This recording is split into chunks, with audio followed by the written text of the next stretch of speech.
1958 አንድ ህፃን በወላይታ ዞን ሶዶ ዙሪያ ወረዳ ተወለደ። በወቅቱ በአካባቢው ከቄስ ትምህርት በቀር ባለመኖሩ ወደ ከተማ በመሄድ የተለያዩ የቀንና የጉልበት ስራ በመስራት ትምህርታቸውን ተከታተሉ። በ1958 ዳር 12 ቀን የተወለድኩኝ። ከዛ በኋላ ያው እዛው ገጠር ትምህርት ቤት እኔ ለትምህርት ሲደርስ ጉልጉላ የቄስ ትምህርት ቤት ከፊደል እስከ አንደኛ ድረስ ተማርኩና ያው ቅድም በመጽሐፌ ላይ እንደተገለጸው ሳር እንግዲህ ያው የቤተሰብ የሁሉም የገጠር ኢትዮጵያ ውስጥ ያሉ የሁሉም ወጣቶች ወይ ልጆች እድል ነው፣ የሚገጥም ነው። እዛ አካባቢ ላይ ደሃ ሀብታም የለም። ሁሉም ቤተሰብ የሚያደርገው አይነት ነው። ሁለተኛ ደግሞ ምን ነበረ ያው ትልቁ እኔ ደግሞ ለመማር ከመፈለገ የተነሳ ሲቆፍር የኖርኩኝ እንዴት ቢማር ነው የሚል ነበር እና እግዚአብሔር ይመስገን እነዛ ሁሉ ቻሌንጆችን አልፌ የመማር እድልም በራሴ ጥረትም አግኝቼ እኔ የታላቅ እህታችን የሷ ባል ወንድም ቤት ነው። አረቄ ነው የሚሸጠው፣ ግን ሌላ አማራጭ ስለሌለ ጓሮ ቁጭ እያልኩ አረቄ ተሽጦ እስኪያልቅ ድረስ ጠብቄ ነው ገብቼ የሚተኛውና ይሄን ሁሉ ቻሌንጅ ያለፍኩኝ መጣው። ከዛ መጨረሻ ላይ ሎተሪም እየሸጥኩኝ ሌላም ደግሞ እንደዚሁ ሌላ ደግሞ ከሱ የተሻለ ግሮሰሪ ያለው ሰው ማደሪያ ሰጥቶኝ እዛ እያደርኩ እሱን እዛ ሁሉ ሲሆን ግን እማራለሁ። ትምህርቴን ሳላቋርጥ እየተማርኩኝ ከዛ በኋላ መጨረሻ ላይ እግዚአብሔር ረዳኝ። ባንክ ማስታወቂያ ሲወጣ በ1977 ሂዳር ደግሞ እሱ አጋጣሚ ሆኖ ከኔ ትውልዴ ጋር ወሩ ጋር አንድ ነው። ሂዳር 18 ወይም በፈረንጆች 1984 በ28 ኖቨምበር 28 ተቀጠርኩኝ።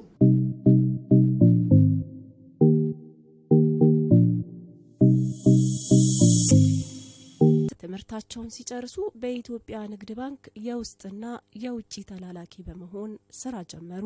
የውስጥና የውጭ ተላላኪ ሆኜ ነው ተቀጠርኩ። ሲቀጠር የውስጥና የውጭ የሚባል አለ። የውስጥና የውጭ ማለት ውስጥም ትላላኪ ያለሽ ከተማ በሙሉ ውጭም ዞረሽ መስሪያ ቤቶችም በሙሉ ደብዳቤዎች ሲኖሩ መልእክቶች ሲኖሩ ትሄጃለሽ። እንግዲህ ቅድም የፖስታው ታሪክ የተነሳው አንዱ ገና እንደተቀጠርኩኝ እውቀቱ ስላልነበረኝ ነው ያ የሆነውና ያንን ሁሉ ሳልፍ ግን በጣም በሚገርማችሁ ነገ የተሻለ ቦታ እንደሚደርስ አስባለሁና አንዱ እሱ ነበርና ከዛ እዛው ሆኜ ሁሉንም ስራ ለማወቅ ፍላጎት ስለነበረኝ እሰራለሁ። ተላላኪ ሆኜ እየሰራው የጽሁፍ ስራ እሰራለሁ። የጽሁፍ ስራው እንዴት ነው ያወቀው ብትሉኝ ከሴቶች ጋር የሴቶች ታይፕ ትምህርት ቤት ነበረ ድሮ የዛሬ የሴቶች የአይሴማ የሚባል የዛሬ 40 ዓመት አካባቢ እዛ ትምህርት ቤት ገብቼ ከሴቶች ጋር ተማርኩ። በኋላ እኔና አንድ ሰው ብቻ ነው ያለን፣ በሙሉ ሴቶች ናቸውና እነዚህ ሰዎች እንዴት ይማራሉ ምናምን ስሉ እኔ ምንድነው ፍላጎቴ እዛ ውስጥ ባንክ ውስጥ ሁሉ ያኔ በታይፕ ነው የሚሰራውና ያንን ስራ ለመስራት ፍላጎቱ ስለነበረኝ ነው። ግን የሚገርማቸው በጣም ብዙ ስራዎችን እኔ ሰራ ነበርና ከዛ በኋላ ነው እንግዲህ እንደዚህ የተባለ ያው ትምህርቴንም የተማርኩኝ ባንኩ ደግሞ ያስተምር ስለነበረ በዚህ መጣን። መጨረሻ ላይ ጻፊም ሆንኩኝ። እንግዲህ እዛ ጋ ነው አሁን እዛ ጋ ምናልባት ከ1983 12ኛ ክፍል ሲፈተን ውጤት ነበረኝ ኖርማል ኮሌጅ መግባት የምችልበት። ግን ያኔ ችግሩ ምንድነው ሐዋሳ ውስጥ ኮሌጅ አልነበረም። ግብርና ኮሌጅ ብቻ ነው ያለው፣ የግል ኮሌጅ አንድም የለም። ስለዚህ ምን ገብቼ መማር አልችልም። እኔ ደግሞ የምማረው የባንክ ውስጥ ስለሆነ በሶሻል ትምህርት ነበረ መማር የምፈልገው፣ የለም። ስለዚህ ምን አልኩኝ ተስፋ ሳልቆርጥ አሁንም ሌላ ተልእኮ ትምህርት መማር ጀመርኩ። ዲፕሎማዬን በአካውንቲንግ እዛ ተማርኩኝ። እዛው ሆኜ እየተማርኩኝ አሁንም ደግሞ ሌሎች አማራጮችን መሞከር ጀመርኩ። በ1983 82 መጨረሻ 81 ጀምሮ ከባለቤቴ ወይዘሮ ተረፈች ጋር ተዋወቀን። አጋጣሚ እኛ የአንድ አካባቢ ልጆች ነን። እሷ እዚህ አጎቷ ጋር ነው የምትኖረው። ስለዚህ አጎቷና እኔ ደግሞ እሷ ከመምጣቷ በፊትም ያው የአንድ አካባቢ ልጆች ሆነን ስለምንቀራረብ ከዛ እዛ እሷ እዛ አጎቷ ጋር ነበረች ለትምህርት የመጣችው። ከዛ እዛው እያለን ተዋወቀን። ከዛ በኋላ ቀጠል ትውቃችንን በቤተሰብ ደረጃ ብቻ ሳይሆን ወደዛ እንዲሄድ አደረገን። ከዛ 1983 ተጋባን።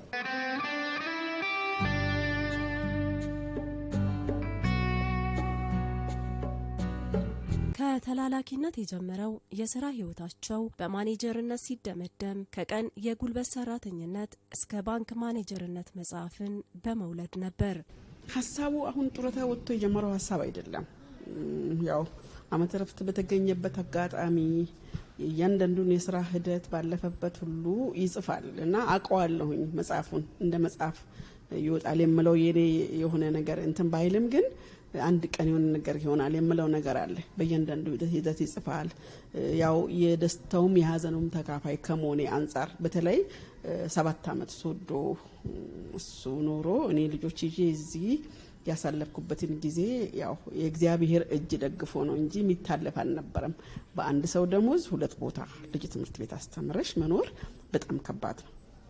እኛ ያለንበት አካባቢ ያው አንዳንዴ የአካባቢ ተጽዕኖ በልጆቻችን ላይ የሚያመጣው በጣም ትልቅ ነገር አለ እና ግን ያንን ተጽዕኖም እግዚአብሔር አሳልፎ በነገራችን ላይ ቅድም እንዳለው ነው። ከልጆቼ ጋር ሲያለቅሱ አለቅሳለሁ፣ ሲታመሙ እታመማለሁ፣ ሲያጠኑ ቁጭ ብዬ ሻይ አፈላለሁ፣ ቆሎ አቀርባለሁ፣ የሚችለውን አደርጋለሁ፣ አይዟችሁን እላለሁኝ።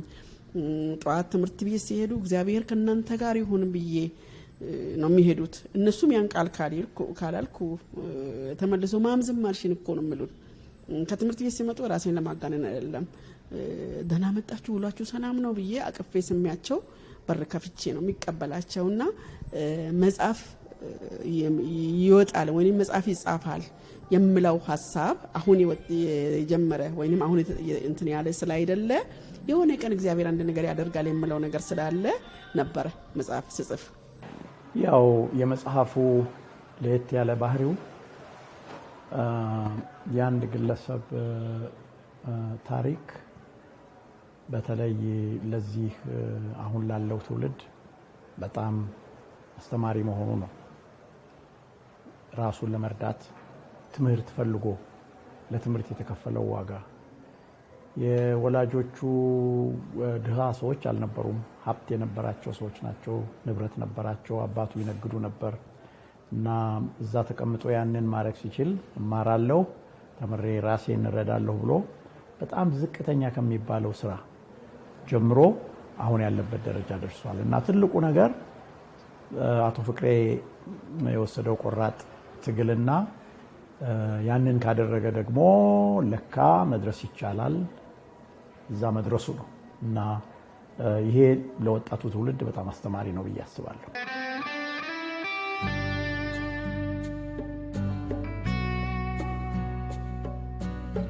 ከቀን የጉልበት ሰራተኝነት እስከ ባንክ ማኔጀርነት መጽሐፍ የጸሐፊውን ግለ ታሪክ ያካተተ ነው። በውስጡ ጸሐፊው በህይወት ያሳለፈው የስኬት፣ የውድቀት እንዲሁም የቤተሰብ ታሪክ ተካቷል። እኛ ቤት ልጆች ሰውን አይሳደቡም፣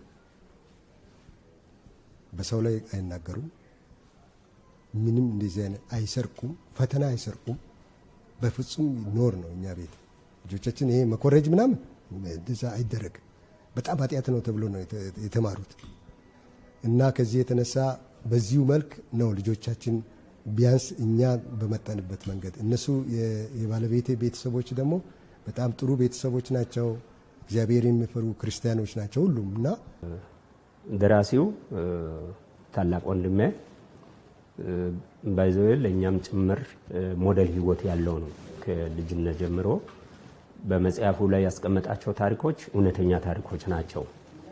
አንዳንድ ጽሁፍ ላይ ሲጻፉ ሰው ለህዝብ ይቀርባል፣ ፐብሊሳይዝ ይደረጋል ብሎ ሞዲፋይ አድርጎ ያቀርባል። እሱ ህይወት ላይ ሞዲፊኬሽን የሚባል ነገር የለም፣ አያውቅም።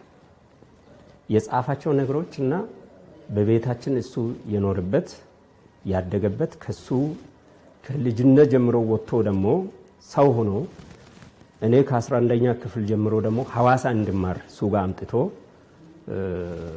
ትምህርትን እስክጨርስ ከሱ ጋር ቆይቻለሁ። አጠቃላይ የቤቱ ህግ እሱ መጽሐፍ ላይ ያስቀመጠው የራሱ የግሉ ከማህበረሰቡ ጋር ያለው ግንኙነት፣ ማህበራዊ ተቋም ላይ ያለው አገልግሎት፣ ለመስሪያ ቤት ላይ ያስቀመጠው ታማኝነት፣ ትጋት በሙሉ እዚህ የተቀመጡ ነገሮች በጣም እውነተኛ ታሪኮች ናቸው።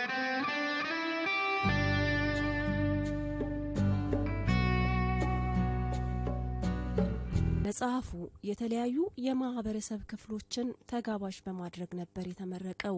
አው በጣም የጸሐፊው አቶ ፍቅሬ ልዩ የሚያደርገው በየዕለቱ የሚገጥመውን ገጠመኞች ሰንዱ አስቀምጧል። እንግዲህ አደራጅቶ እንደ መጽሐፍ ሲያስረክበን በየዕለት ህይወቱ ላይ ያሉ ነገሮችን ማስታወሻ ይዞ ከስራው ያለውን የተሸራረፉ ነገሮች ስራው በጣም ድካሞች አሉት፣ የዕለት ግንኙነቶች አሉት፣ የማስተዳደር ነገር ከብዙ ሰራተኛ ጋር ያገናኘዋል፣ ከደንበኛ ጋር ያገናኘዋል፣ የሚጠበቅበት የአሰራር ሂደት አለ፣ የሚያጠራቸው ብዙ ምልልስ ያላቸው ነገሮች አሉ። እነዚህ አላደከመውም የስራ ባልደረባችንን።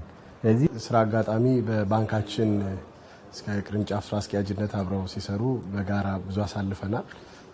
በህይወትም አጋጣሚ በስራ አጋጣሚ ማቅበት እድል አለ።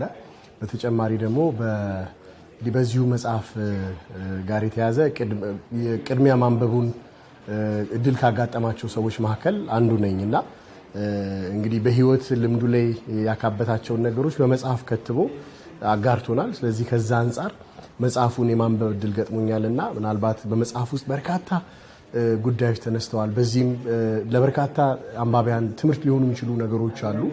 ምናልባት ከዛ ብዙ ነገሮችን ማንሳት የምችላቸው ነገሮች አሉና ጥሩ ትምህርት ያገኘሁበት ነው። ፐርሰናሊ በህይወቴ ጡረታ በወጣሁት በነሐሴ 1 2017 ጡረታ በወጣሁ በማግስቱ ሌላ ምንም ስራ አልሰራው።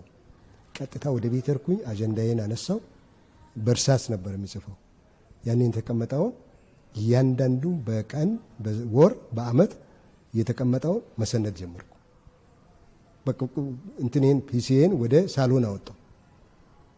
በዛ በኋላ ያው እንግዲህ ግል ታሪክ ስትጽፊ ያው ከቤተሰብ ጋር ያለው ውይይት ከባድ ነው እና እሱን ወደ ሳሎን አውጥቼ በቃ እኔ እዚህ ጋር የተሰነደው ነገር ጽፌ መጽሐፉ ባይጻፍ እንኳን አንድ አዘጋጅቼ ላስቀምጥና እኔ በህይወት ካለው ይወጣል፣ በህይወት ከሌለው ግን ልጆች ይሄን እኔ ያዘጋጀሁትን በባለሙያ አደራጅተው መጽሐፍ ያደርጉታል ነው።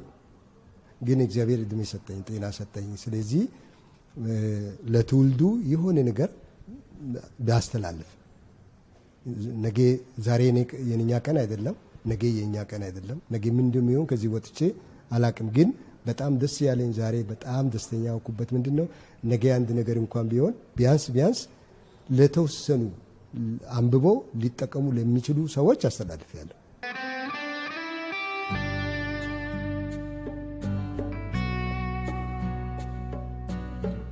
መጽሐፍ ሲጀምር እንደ ቤተሰብ እንደዚህ አይባልም፣ እንደዚህ ይባላል።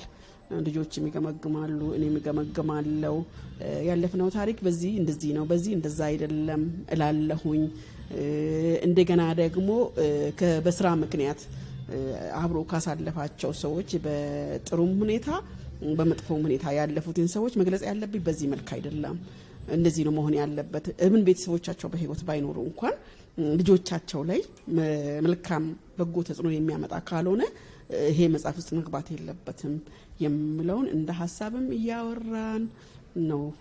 ያው አብዛኛውን እሱ ቁጭ ብሎ ያደረባቸው ቀናቶች አሉ። እነዚህ ረጅም ዓመት የተጻፉት ግን አሁን ወደ ሰብሰብ ለማድረግ እንኳን የተከፈለው ዋጋ ቅድም እንዳለው እሱ ያው ይጽፋል፣ ፊሲው ላይ ይጽፋል፣ ሌሊት እኔ ስነሳም ይጽፋል፣ ጠዋትም አንዳንዴ ስነሳ ይጽፋል። ኧረ ትንሽ እረፍ እላለሁኝ። ብቻ ግን እንደዛም ሆኖ እግዚአብሔር አንድ የሚጠቅም ነገር አለ ብሎ ስላለ ነው። ከኛ የሆነ ነገር ብቻ አይደለም። መበቀል የሚባለው ሁለት ነው። በክፉ መበቀልና በመልካም መበቀል። አሁን እኔ ለትምህርቴ የከፈልኩትን ዋጋ ልጆቼ ለትምህርታቸው እንዳይከፍሉ፣ ልጆቼ ደግሞ ከኔ ተሽሎ እንዲገኙ እግዚአብሔር የሰጠኝ ኃላፊነትም ስለሆነ ለልጆቼ ቅድሚያ ነው የሚሰጠው።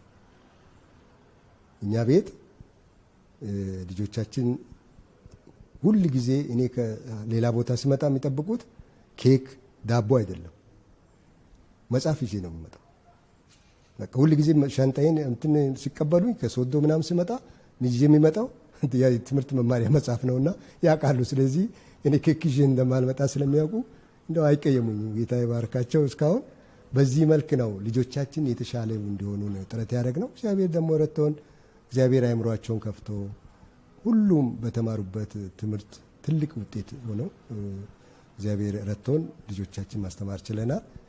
ቀጥሎ ያለው ምዕራፍ ደግሞ የእግዚአብሔር ስራ ነው የሚሆነውና ይሄን ሁሉ ለማድረግ ደግሞ ትልቅ ዋጋ የከፈለችው እውነት ባለቤቴ ናት። እግዚአብሔር ባርካት። በልጆች አስተዳደግ ለልጆች ከነሱ ጋር አልቅሳ መጽሐፌ ውስጥ እንዲህ ይኖራል አለ ታገኛላችሁ።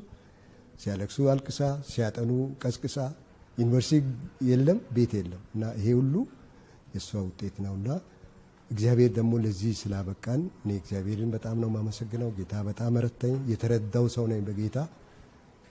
እንግዲህ ይሄ ነው በአጠቃላይ ያለው ነገር። ግን ይሄ መጽሐፍ ዋናው ዓላማው ያው ትውልዱ እንዲማር ነው።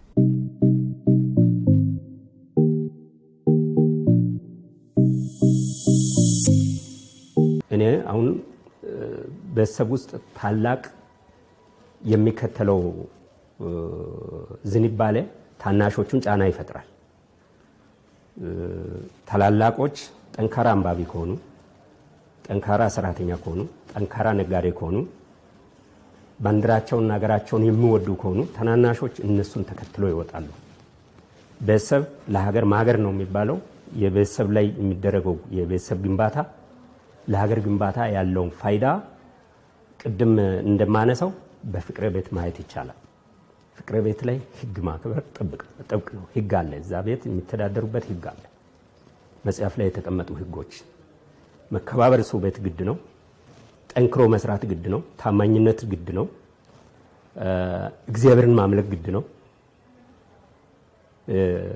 የቤተሰብ የሚባሉ ህጎች አሉ። በጣም እነዚህ ህጎች አይጣሱም ሰው ቤት። እኔ እንደ ታላቅ ወንድሜ እሱ ሞዴል ሆኖ በህይወቴ አንዳንድ ነገሮችን በመተግበር በጣም ውጤታማ ነኝ። እኔ በጣም አንባቢ አይደለሁ። እኔ አሁን ቆም ብዬ ሳስብ ለካ መጽሐፍ ማንበብ በመጽሐፍ ውስጥ በጣም ብዙ እኔ አሁን በዚህ ምክንያት የተለያዩ መጽሐፎችን አንብቤ ነበርና ከዛ ውስጥ እኔ ያገኘሁት ትልቅ ትምህርት ነው። በጣም ለዚህ መጽሐፍ ራሱ ሳዘጋጅ ስጽፍ ከሌሎቹ ተሞክሮ ያየሁት ነገር ሰው ሁሉ ማንበብ ቢችል አሁን ዩቲዩቡ ምኑ ሰው መጽሐፍ እንዳያነብ ከልክሏል። እኔ ጊዜው ይሄ ስለሆነ ማለት ነው። አሁን ብዙዎቹ አንዳንድ ሰዎች ያነሳሉ እንዲሁ ጻፍ እንጂ ያንተ ግለ ታሪክ ስለሆነ ብዙ ሰው እኮ መጽሐፍ አያነብም ይላሉ። እኔ ያነበበ ያክል ያንብብ ይላሉ። እኔ አንደኛ መጽሐፉ ታትሞ ወጥቶ ከእጄ ከኔ ከወጣ የሚያነቡ ሰዎች ያክል ያንብቡ።